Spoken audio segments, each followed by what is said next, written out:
I had a great story recently, I love telling it, of a little girl who was in a drawing lesson. She was 6, and she was at the back drawing, and the teacher said this little girl hardly ever paid attention. And in this drawing lesson, she did. And the teacher was fascinated. She went over to her and she said, "What are you drawing?" And the girl said, "I'm drawing a picture of God." And the teacher said, "But nobody knows what God looks like." And the girl said, "They will in a minute."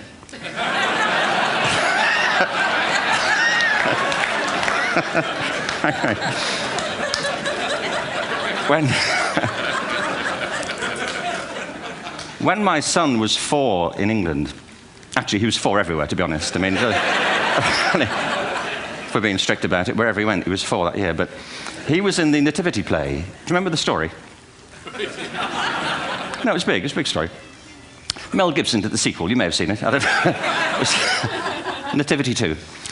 But James got the part of Joseph, which we were thrilled about. We consider this to be one of the lead parts. We had the place crammed full of agents in T-shirts, you know. James Robinson is Joseph. He didn't have to speak, but do you know the bit where the 3 kings come in? They come in bearing gifts, and they bring gold, frankincense, and myrrh. This really happened. We're sitting there, and they, I think, just went out of sequence. Because we talked to the little boy afterwards and said, you know, "Are you okay with that?" And they said, "Yeah, why, was that wrong?"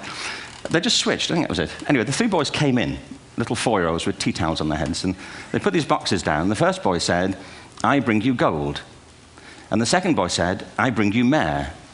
And the third boy said, "Frank sent this."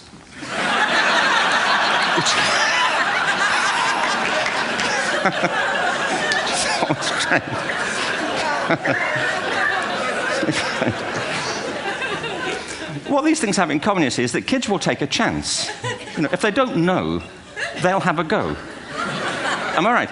They're not frightened of being wrong. Now, I don't mean to say that being wrong is the same thing as being creative. What we do know is, if you're not prepared to be wrong, you'll never come up with anything original. If you're not prepared to be wrong. And by the time they get to be adults, most kids have lost that capacity. They have become frightened of being wrong. And we run our companies this, by the way. We stigmatize mistakes. And we're now running national education systems where mistakes are the worst thing you can make.